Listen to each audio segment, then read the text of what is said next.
तुमच्या रोजच्या जगण्यातली विस्मयकारक माहिती जी ठरणारे तुमच्यासाठी महत्त्वाची। ऐका साम टीव्हीचा आज स्पेशल पॉडकास्ट, जे तुमच्यासाठी महत्त्वाचं तेच आमच्यासाठीही। यानंतर एक मोठी आणि महत्त्वाची बातमी, मंकीपॉक्सच्या रुग्णांसाठी दिलासा देणारी बातमी आहे, कारण मंकीपॉक्सला रोखणं आता शक्य होणार आहे। मंकीपॉक्सवर आता लसही आलेली आहे। कोरोनानंतर मंकीपॉक्सनं जगभरात थैमान घातलंय, त्यामुळे ही लस वरदान ठरणार आहे। मंकीपॉक्सला रोखणारी कोणतीही लस आहे, पाहूयात या रिपोर्टमध्ये। आता मंकीपॉक्सवर आली लस।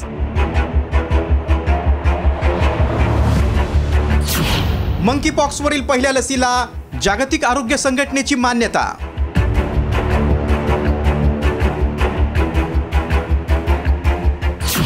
मुलं आणि गर्भवतींना मंकीपॉक्सचा धोका कायम।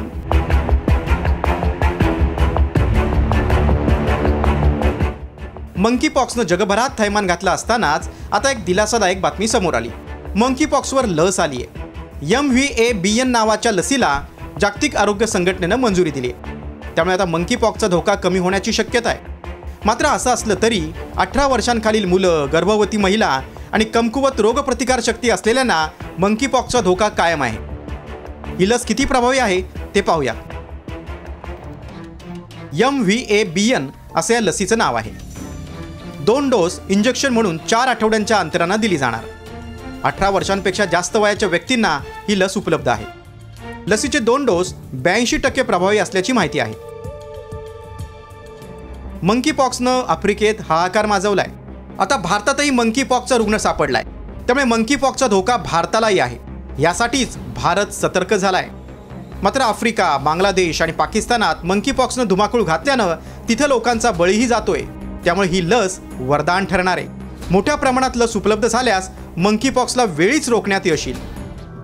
कांगोमध्ये 70% रुग्ण हे 15 वर्षांखालील आहेत, त्यामुळे जागतिक आरोग्य संघटनेनं लहान मुलांसाठी लवकरच लस बनवण्याचे निर्देश दिलेत। सध्या ही लस गावी व्हॅक्सिन अलायन्स आणि युनिसेफ खरेदी करू शकतात। तसंच भारतात सिरम इन्स्टिट्यूट देखील मंकीपॉक्सवर लस तयार करते, त्यामुळे भारतीयांसाठी ही बातमी दिलासादायक आहे।